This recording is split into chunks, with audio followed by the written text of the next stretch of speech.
Il y a quelques mois, j'ai reçu dans ma boîte aux lettres une publicité d'une association humanitaire. Une jeune femme expliquait la difficulté de sa vie d'estropié. Avec étaient offertes ces cartes postales, qu'on m'invitait vivement à envoyer à mes amis. J'ai voulu en savoir plus. L'art humanitaire, oui, aujourd'hui, évidemment, c'est un lieu commun. Tout le monde le connaît, c'est un secret de polichinelle. Il y a 30 ans, en revanche, ce n'était pas du tout envisageable. D'ailleurs, ça n'existait pas, en tout cas, qu'à l'état embryonnaire. Et personne n'aurait imaginé que ça puisse se développer comme ça s'est développé aujourd'hui. L'art humanitaire, c'est en fait un moyen de donner un côté éthique à la vente d'art.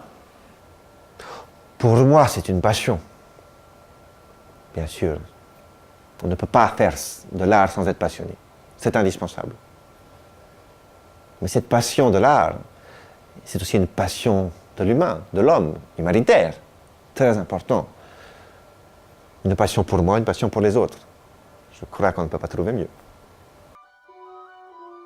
Une fois l'Europe reconstruite, l'aide d'urgence passe au second plan. L'humanitaire n'a plus de terrain d'action. Les grandes organisations américaines qui jusqu'à présent avaient travaillé dans l'urgence se tournent vers le tiers-monde. C'est alors le début du développement des associations d'art humanitaire, comme ici pour l'Inde. Et si elle mobilise l'opinion publique américaine qui lui envoie de nombreux dons, elle reste financée en grande partie par quelques collectionneurs américains. Ça a commencé dans les années 60 avec ce groupe de happening qui s'appelait Fluxus. Vous avez peut-être entendu parler. Fluxus a commencé à faire des spectacles de rue, puis peu à peu, il y a une branche de Fluxus un peu divergente qui a commencé à s'orienter vers un travail avec des marginaux, d'abord. Et en restant dans cette logique, ensuite, ils ont fini par travailler avec des pays en voie de développement. C'est comme ça que s'est forgée peu à peu l'identité art humanitaire de ce groupe. Et puis ensuite, quand ça a commencé à parler pour eux, là où ça aurait dû justement se faire connaître, eh bien, ils se sont trouvés en concurrence avec des ONG qui n'avaient pas du tout envie que quelqu'un d'autre vienne marcher sur leur brisée. Et du coup, ils se sont efforcés de les laisser un petit peu à la marge, quoi. C'est pour ça que ça a mis beaucoup de temps à arriver à notre connaissance, en quelque sorte. Ils avaient tout intérêt à ce que cet art ne soit pas populaire parce que ça leur prenait des parts de marché. Donc ils sont mis en accord avec le ministère des Affaires étrangères pour que cet art ne soit pas développé et ne puisse pas exister en tant qu'art à part entière. Le général de Gaulle nomme André Malraux ministre de la Culture. Ce dernier aura pour objectif d'enquêter, de comprendre les différents flux de l'art humanitaire. Pour des raisons assez mystérieuses, tous les gens qui sont ici ont compris que tantôt avec la douleur et tantôt avec le rire, ce qui avait survécu pendant les siècles était l'arme la meilleure que le monde puisse trouver contre ce qui était en train de le menacer. Alors l'art humanitaire en musique date des années 70-80. C'était avec la sortie de l'album Éthiopie en 74.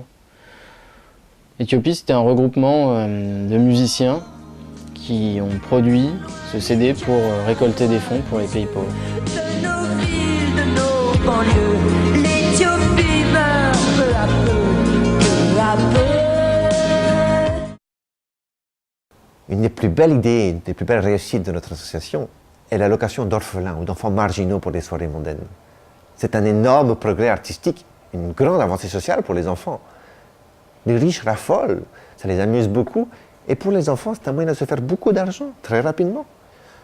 Nous avons par exemple un groupe de 3 à 5 enfants qui se produisent 2-3 fois par semaine sur Paris et qui gagnent jusqu'à 8 000 € par soirée. C'est énorme.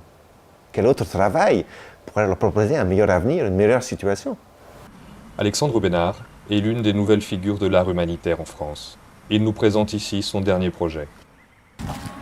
Cette installation se situe dans la mer Méditerranée, à équidistance entre la France et l'Espagne.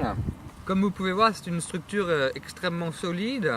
La forme de cercle de vie en fait est une forme en mouvement, c'est un work in progress en quelque sorte, qui est travaillé par la mer, les vagues, les conditions climatiques, la température aussi de l'eau joue beaucoup, et évidemment la charge des migrés qui va se reposer dessus. La structure peut se dilater de 1 voire à 50%. Ainsi, si jamais il est dans l'eau, il peut venir facilement se positionner comme ça dans les cerceaux. Il y a plusieurs sortes d'espacements pour tout type. qui va permettre à l'émigré de flotter et de se reposer le temps que ou bien la police arrive pour le secourir, ou bien reprendre des forces pour aller sur le continent. La force de cette œuvre, c'est un peu la pluralité des anneaux qui, dans leur cohésion, vont donner la force de cette structure qui va pouvoir soutenir et sauver des vies. En fait, cela montre que chaque élément rassemblé permet de donner une force beaucoup plus grande. C'est un peu un message d'espoir. Je surfe sur la vague de l'art humanitaire, je ne me le cache pas, et ça marche extrêmement bien pour moi, j'en suis très content. Cercle de vie va d'ailleurs être sûrement décliné dans 3 autres pays d'Europe. Bien évidemment, il faut légèrement renier les normes de sécurité. Mais est-il préférable de laisser un enfant mourir de faim ou de courir un léger risque de l'estropier? On est dans l'urgence, il faut sauver les enfants avant qu'il ne soit trop tard. Et puis de toute façon, nous avons des solutions pour les enfants mutilés. Par exemple, un de nos artistes a développé des prothèses qui servent d'ustensiles de nettoyage aux enfants.